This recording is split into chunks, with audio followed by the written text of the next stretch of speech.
It was the 21st of March 2020, Joe's 24th birthday, and I was invited for the celebration.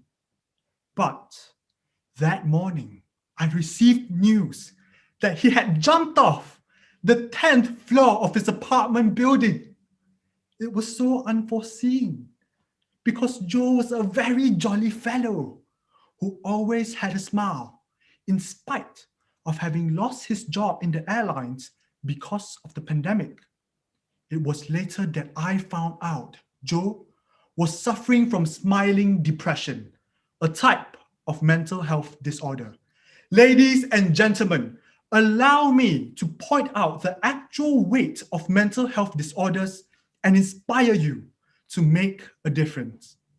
Mental health problems are often disregarded as problems that are all in your head. Well, yes, where else could it be? However, it is much more fatal than it seems. Estimations by the World Bank is that 10% of the global population suffer from some sort of mental disorder. That's 3 in 10 Malaysians, 51.5 million Americans, and over 1 billion worldwide. And isn't it just heartbreaking to know that 8 million people die from mental illness every single year?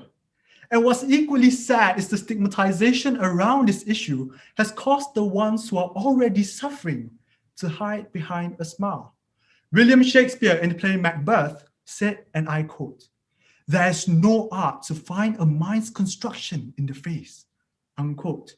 Truly, more often than not, the facade of happiness is the mask to hide their pain, while they suffer in silence. Dangerous, incompetent, unreliable. These are the commonly used words to describe the victims of mental health problems. So would you speak up? Knowing that society has already labeled you to such disgrace. Recently, Morgan Urso, a 15-year-old American girl who loves hockey and has been playing it since she was 4. So when she was going through a tough time receiving treatment for her severe depression, she decided to seek support from her coach. What could go wrong, right? She was kicked off the team the very next morning. Morgan was one of the already few people who decided to speak out on her mental health condition, and yet she was immediately silenced.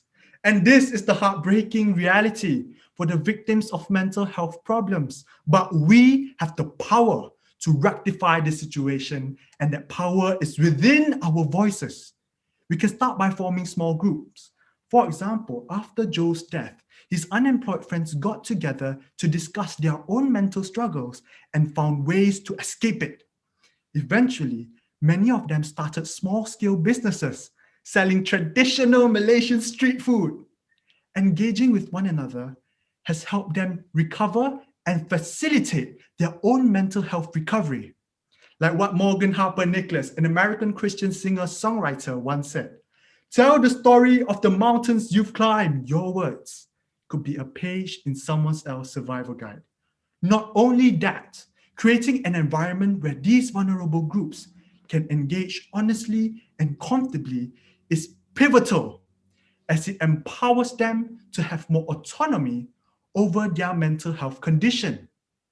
For example, in Malaysia, we have this emotional support hotline called Befrienders Malaysia, where people suffering from mental health disorders can call them anytime to have unshamed conversations without the fear of being judged. And this can be done on a more global scale through podcasts, webinars, and even talk shows. By doing so, we are creating a platform where people with mental health struggles can engage honestly and comfortably without the fear of being judged, without the fear of being called out by the society, without the fear of being shamed. With that being said, I'm convinced that we have it in us to amplify the diminished whispers screaming for help, hidden behind a smile. So today I thank you for listening to my voice. But now it's time to lend the world your voice, because the best route to change engages all of our voices. Thank you.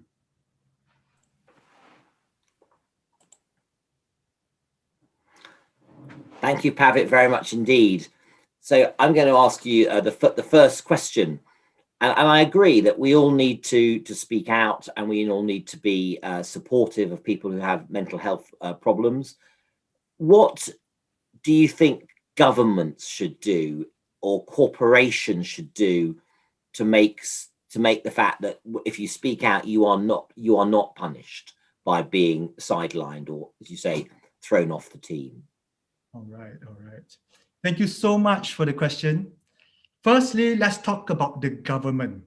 The first and foremost thing that the government should do is to decriminalize mental health problems by decriminalizing suicide. In Malaysia specifically, Section 309 of the Malaysian Penal Code states, whoever commits suicide will be immediately imprisoned. Now, is that what we really want? Suicide criminalization is available in Brunei, Pakistan, Bahamas, but as well as Malaysia. And this is not the way that we should encourage our nation to progress.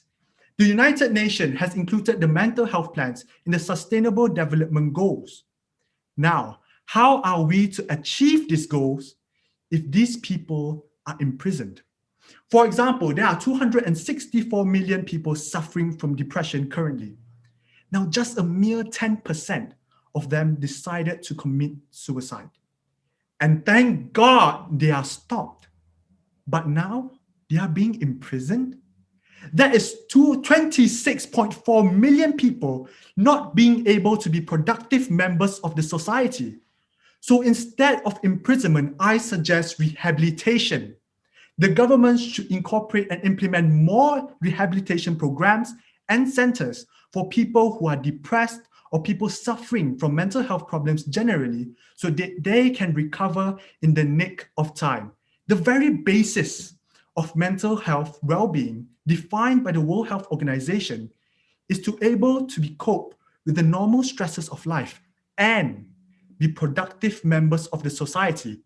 Imprisoning the victims will disable them to be contributory entities in our nation.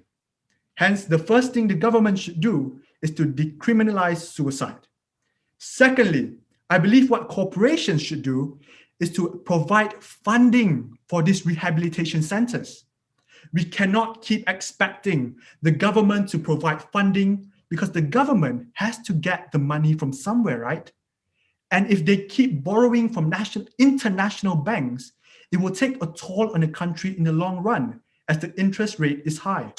Hence, international corporations or national corporations in general should provide the funding so that these rehabilitation programs is effective and progressive, so that our nation and the entire world can progress inclusively, effectively, and compassionately. Thank you. Thank you for an excellent answer to my question. We have time for one more question, and that's going to be from my colleague, Gavin. Thank you. Pavit, I think in a lot of parts of the world over the last 10 or 20 years, we've seen progress in this field, while there is still a long way to go. Do you feel that this is something that, as generations change and become more understanding, we will inevitably see progress in?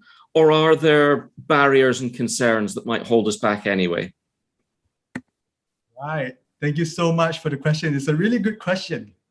True, it has been progressive in the mental health arena. However, the psychiatrists in our nation is still very little. For example, in the Southeast Asian region, there are 0.38 psychiatrists per 100,000 population. In the Western Pacific region, there's 0.27 psychiatrists per 100,000 population. But the World Health Organization stated in 1996 that the average amount of psychiatrists per 100,000 population should be at least one. Imagine going to a doctor with a broken arm, and the only thing you see is the doctor's head. The rest of the body is for other people. Unthinkable, right? But this is the case for the victims of mental health problems. So there are barriers. And the very first barrier, I think, is the lack of awareness on mental health problems. In most education curriculums, mental health is not included as it is deemed as unnecessary. Why would you want to learn about mental health when you can learn about your physical health? It's already complex enough. However, people fail to realize that mental health affects the physical health. So the first thing is to raise awareness, and we can do so by the implementing education into our society. In other words, exposure by education. By doing so, people learn more about mental health and how to cope with it, and it also provokes empathy for the people who are suffering. With that being said, I strongly believe education by exposure to overcome the obstacle of the lack of awareness is crucial. Thank you.